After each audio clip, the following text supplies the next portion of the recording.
Capítulo 1. Prezado Teófilo, no primeiro livro que escrevi, contei tudo o que Jesus fez e ensinou, desde o começo do seu trabalho até o dia em que ele foi levado para o céu.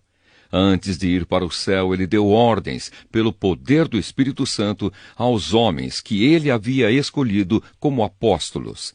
Depois da sua morte, Jesus apareceu a eles de muitas maneiras, durante 40 dias, provando, sem deixar dúvida nenhuma, que estava vivo. Os apóstolos viram Jesus e ele conversava com eles a respeito do reino de Deus. Um dia, quando estava com os apóstolos, Jesus deu esta ordem: fiquem em Jerusalém e esperem até que o Pai lhes dê o que prometeu, conforme eu disse a vocês. Pois, de fato, João batizou com água, mas daqui a poucos dias vocês serão batizados com o Espírito Santo. Jesus é levado para o céu. Certa vez os apóstolos estavam reunidos com Jesus. Então lhe perguntaram: é agora que o Senhor vai devolver o reino para o povo de Israel? Jesus respondeu: não cabe a vocês saber a ocasião ou o dia que o Pai marcou com a sua própria autoridade. Porém, quando o Espírito Santo descer sobre vocês, vocês receberão poder e serão minhas testemunhas em Jerusalém, em toda a Judéia e Samaria e até nos lugares mais distantes da terra. Depois de ter dito isso, Jesus foi levado para o céu diante deles.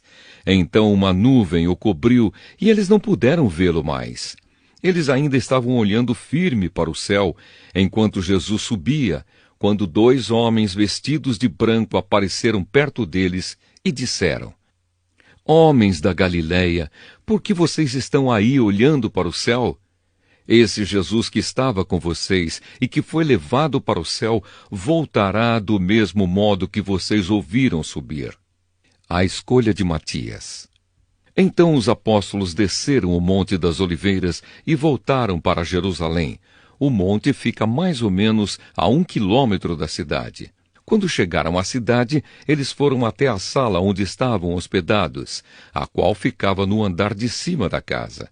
Os apóstolos eram estes: Pedro, João, Tiago, André, Filipe, Tomé, Bartolomeu, Mateus, Tiago, filho de Alfeu, Simão, o nacionalista, e Judas, filho de Tiago. Eles sempre se reuniam todos juntos para orar com as mulheres, a mãe de Jesus e os irmãos dele. Num desses dias de reunião, estavam presentes mais ou menos 120 seguidores de Jesus. Nessa reunião, Pedro se levantou e disse: meus irmãos, tinha de acontecer aquilo que o Espírito Santo, por meio de Davi, disse nas Escrituras Sagradas a respeito de Judas, que foi o guia daqueles que prenderam Jesus. Judas era do nosso grupo e foi escolhido para tomar parte no nosso trabalho. Com o dinheiro que tinha recebido pelo seu crime, Judas comprou um terreno. Nesse terreno ele caiu e se arrebentou, e os seus intestinos se esparramaram. Todos os moradores de Jerusalém ficaram sabendo disso. Por isso deram àquele terreno o nome de Aceldama, que na língua deles quer dizer campo de sangue. E Pedro continuou: isto é o que está escrito no livro dos Salmos, que a casa dele fique abandonada e ninguém mais more nela. E também diz que a outra pessoa faça o trabalho que ele fazia. Portanto, precisamos escolher outro homem para pertencer ao nosso grupo e ser testemunha junto conosco da ressurreição do Senhor Jesus. Deve ser um daqueles que nos acompanharam durante o tempo em que o Senhor Jesus andou entre nós, desde que foi batizado por João até o dia em que foi levado para o céu. E foram apresentados 2 homens, José, chamado Barsabás, que tinha o apelido de Justo, e Matias. Em seguida oraram, dizendo: Senhor, tu conheces o coração de todos. Mostra agora qual dos 2 escolheste para trabalhar conosco como apóstolo, pois Judas abandonou este trabalho e foi para o lugar que ele merecia. Depois fizeram um sorteio para escolher um dos 2. O nome sorteado foi o de Matias, que se juntou ao grupo dos 11 apóstolos. Atos dos Apóstolos, capítulo 2. A vinda do Espírito Santo. Quando chegou o dia de Pentecostes, todos os seguidores de Jesus estavam reunidos no mesmo lugar. De repente veio do céu um barulho que parecia o de um vento soprando muito forte, e esse barulho encheu toda a casa onde estavam sentados. Então todos viram umas coisas parecidas com chamas, que se espalharam como línguas de fogo, e cada pessoa foi tocada por uma dessas línguas.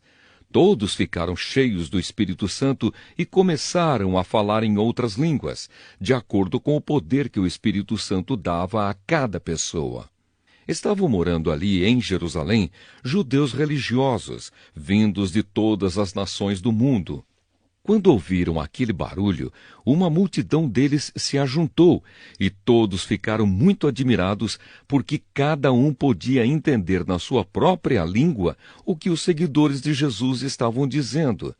A multidão ficou admirada e espantada e comentava: "Estas pessoas que estão falando assim são da Galileia. Como é que cada um de nós as ouvimos falar na nossa própria língua?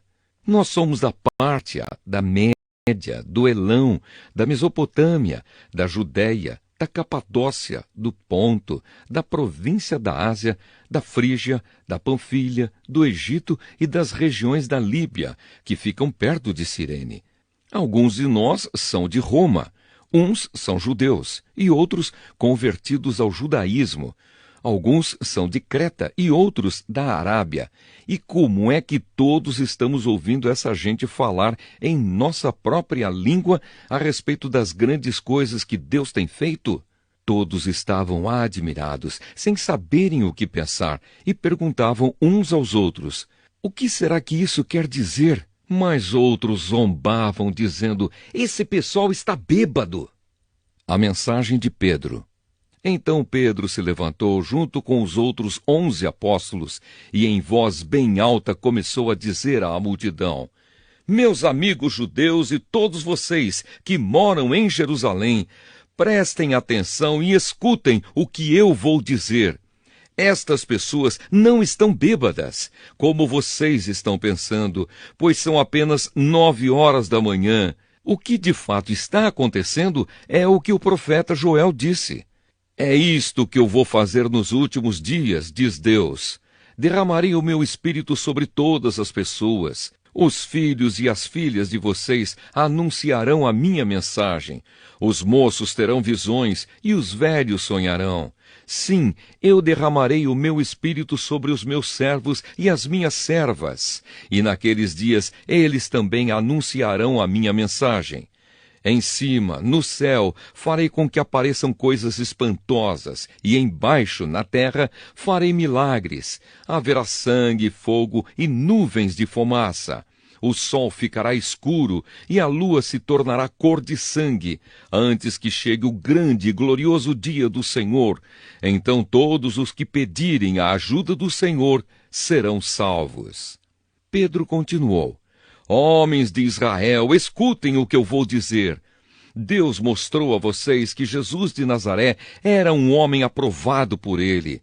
Pois por meio de Jesus, Deus fez milagres, maravilhas e coisas extraordinárias no meio de vocês, como vocês sabem muito bem. Deus, por sua própria vontade e sabedoria, já havia resolvido que Jesus seria entregue nas mãos de vocês. E vocês mesmos o mataram por mãos de homens maus que o crucificaram. Mas Deus ressuscitou Jesus, livrando-o do poder da morte, porque não era possível que a morte o dominasse. Pois Davi disse a respeito de Jesus o seguinte: eu via sempre o Senhor comigo, porque Ele está ao meu lado direito, para que nada me deixe abalado. Por isso o meu coração está feliz e as minhas palavras são palavras de alegria. E eu, um ser mortal, vou descansar cheio de esperança, pois tu, Senhor, não me abandonarás no mundo dos mortos. Eu tenho te servido fielmente, e por isso não deixarás que eu apodreça na sepultura. Tu me tens ensinado os caminhos que levam à vida, e a tua presença me encherá de alegria. E Pedro disse mais isto: Meus irmãos, eu preciso falar claramente com vocês a respeito do patriarca Davi.